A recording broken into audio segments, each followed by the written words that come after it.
Orthodox Journey, a missionary activity of the Greek Orthodox Christian Society working under the Greek Orthodox Archdiocese of Australia, presents the Neomartyrs, a podcast series exploring the lives, times, and virtues of those saints who witnessed for Christ under Ottoman rule.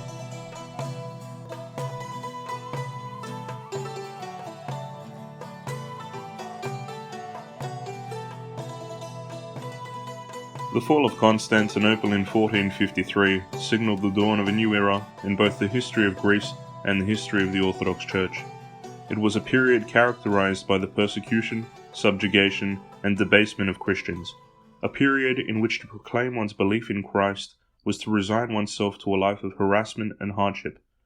However, it was in such dire circumstances that God blessed the Church and brought forth a group of men and women of all ages who through their lives and ultimately their deaths strengthened the faithful and showcased the true meaning of witnessing for Christ.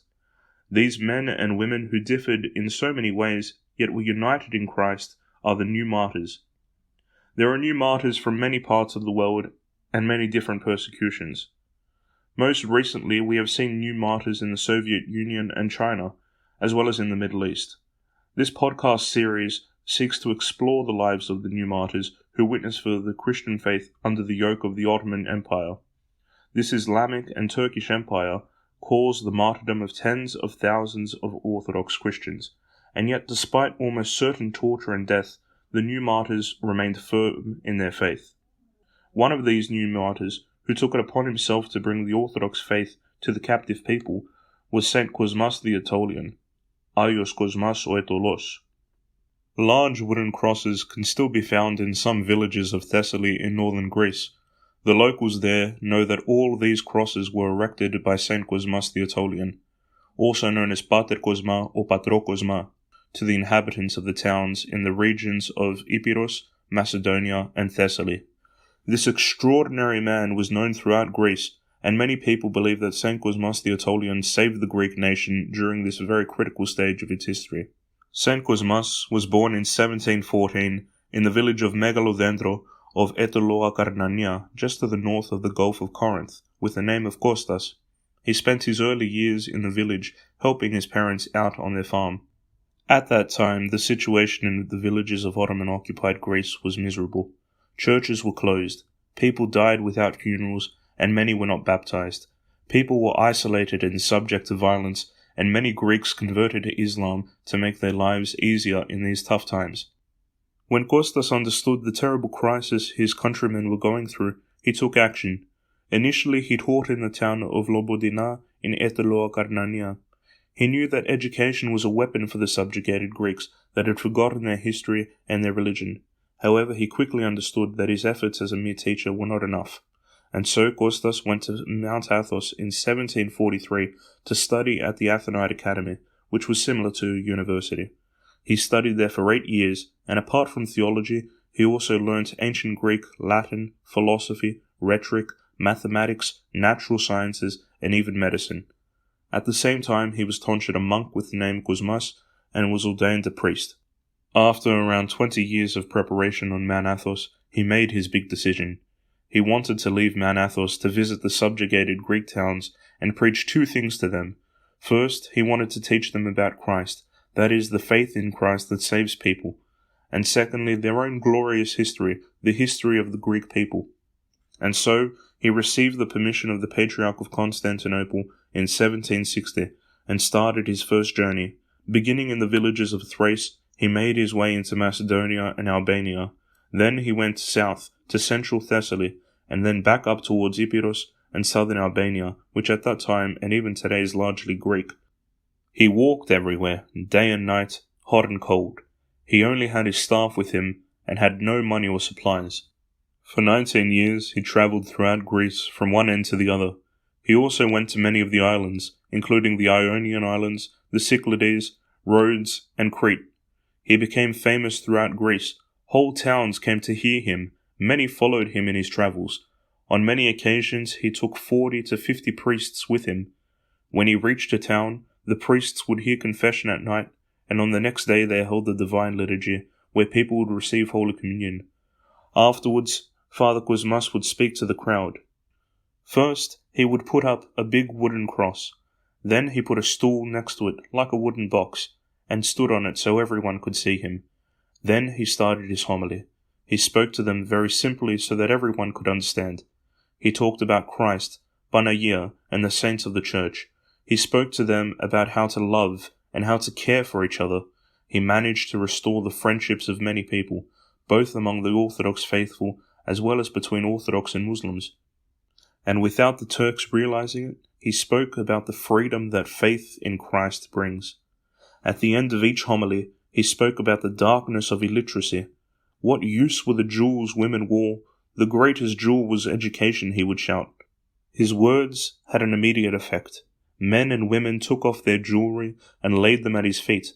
In this way, he convinced the rich to donate to this cause of building 250 new schools and creating 4,000 baptismal fonts for the Orthodox to be baptized. Many Turks who respected him also donated money for this work. Once, a group of thieves heard him talk, repented, and became his followers.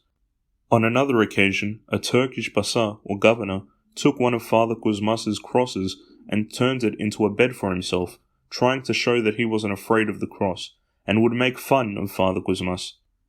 That night, when he went to sleep, there was a giant earthquake, and his whole house collapsed, but miraculously he was not killed.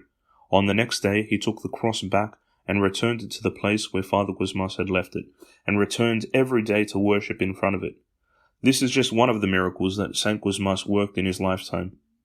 But the Jews, annoyed that Father Kosmas convinced the people not to work on Sundays, but instead to work and shop on Saturdays, bribed the Pasha of Ioannina to kill him. He did this on the 24th of August, 1779. When the soldiers of the Pasha came to arrest him, he didn't resist. He only asked them to leave him for one moment. Kneeling, he prayed and blessed the four corners of the earth. After this, they hung him from a tree. They threw his body into a river, but a Christian with his boat found it and brought it out of the river. It was then taken to the church in the town of Kolikondasi in northern Epirus, where he was buried. Although his fervent heart ceased to beat and his mouth was closed, his voice could still be heard and his labours bore fruit, freedom and the rebirth of the Greek nation. But how is someone like St Kosmas relevant to us today? After all, he lived 250 years ago. Unfortunately, the problems faced today in the Western world are similar in many ways to the problems faced by the Greeks under Turkish rule. It is a similar environment to the Ottoman Empire, where people are put under pressure to deny their faith in Christ. Back then, the pressure came from Islam and the Ottoman Empire. Now it comes from a society that denies God, denies the legitimacy of Christian teaching, and has embraced secularism as the new religion. St. Kosmas saw this environment and was not fazed. He worked with the Greeks to bring them back to the faith and cared for them. This is also something that can be achieved today through missionary work, through being an example to others, and through caring and loving all people. This does not involve ordering people around and casting judgment, but speaking the truth in love through our Christian friendship and through our example. One thing about St. Kosmas is that he is not just a saint because of his martyrdom. He was a martyr because he was a saint beforehand. That is what it takes to become a martyr. If someone is unwilling to stand up for his or her faith at the smaller crossroads or decisions of life, then it is extremely unlikely that they will be able to cultivate enough love for God in such a short space of time to be willing to witness for Him with their lives. On the whole, the new martyrs were people who already loved God. Therefore, when that next step of martyrdom was presented to them, they were willing and able to take it. Finally, much like St. Kosmas, we still have much to learn from our Orthodox faith and about the saints of our Church. That is one of the aims of this podcast series, to bring to mind the examples of the new martyrs so that they might be able to inspire us through their feats, create a love for God within us, and strengthen us against the pressures and temptations of the modern world. It would be an injustice to view the new martyrs simply as Christians who died under the Ottoman yoke. The new martyrs are an embodiment of the idea that true freedom lies not in this world but in Christ. Through their courage, perseverance, vigilance, and steadfastness, these saints acted as a light to a people who were surrounded by darkness. Their example is just as relevant today as it was 200 years ago.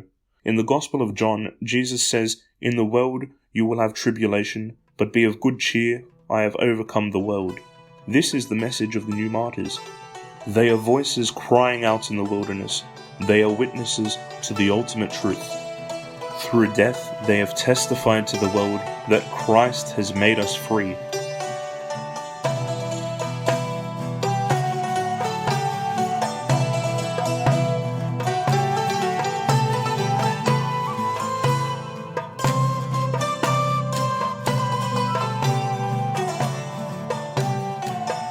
We hope you've enjoyed this edition of the Orthodox Journey. To keep up to date with our podcast, subscribe on Spotify or Apple Podcasts, or head to orthodoxjourney.com, where you can find even more Orthodox articles, talks, sermons, and podcasts.